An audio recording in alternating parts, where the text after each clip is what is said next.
அன்பார்ந்த அல்லாஹ்வின் நல்லடியார்களே, நமது அன்றாட வாழ்க்கையில் பொறுமை என்னும் நற்குணத்தின் முக்கியத்துவத்தை நாம் சிந்திப்பதில்லை. பொறுமை, சபுர் குர்ஆனில் பல இடங்களில் இறைவனால் வலியுறுத்தப்பட்ட பண்புகளில் ஒன்றாகும்.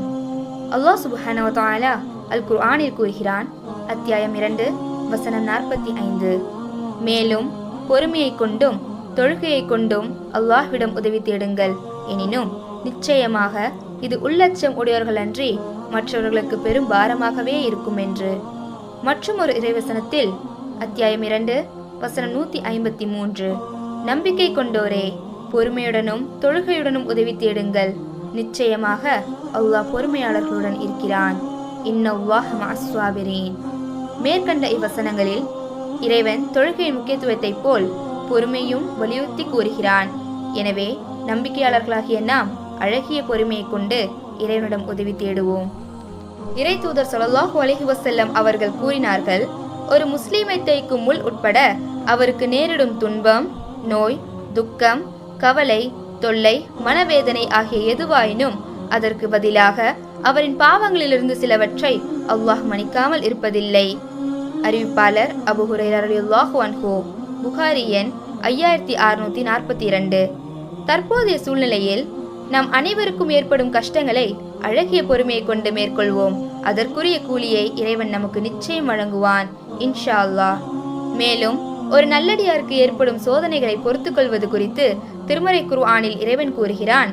அத்தியாயம் 2 வசனம் 155, ஓரளவு அச்சத்தாலும் பசியாலும் செல்வங்கள், உயிர்கள் மற்றும் பலன்களை சேதப்படுத்தியும் உங்களை சோதிப்போம், பொறுத்து கொண்டோருக்கு நற்செய்தி கூறுவீராக என்று.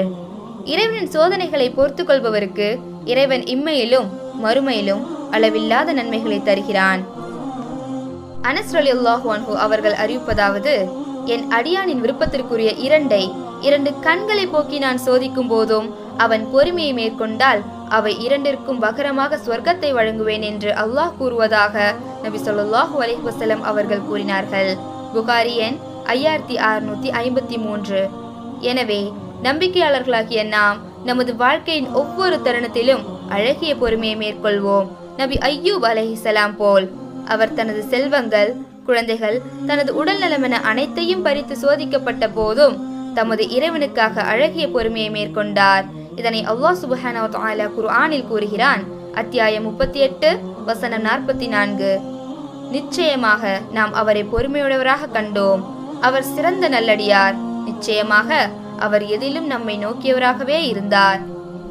இறுதியாக, என் அன்பு சொந்தங்களே, இறைவன் தான் நேசிப்போரையே சோதிப்பான். எனவே நாம் ஒவ்வொருவருக்கும் எவ்விதத்தில் இறைவனின் சோதனைகள் வந்தடைந்தாலும் நாம் இறைவனின் வசனத்தை மட்டும் நினைவு கூறுவோம். ஒலி ரப்பிக வஸ்பிர், உமது இறைவனுக்காக பொறுத்துக் கொள்வீராக. அஸ்ஸலாமு அலைக்கும் வரஹ்மத்துல்லாஹி வபரகாத்துஹு.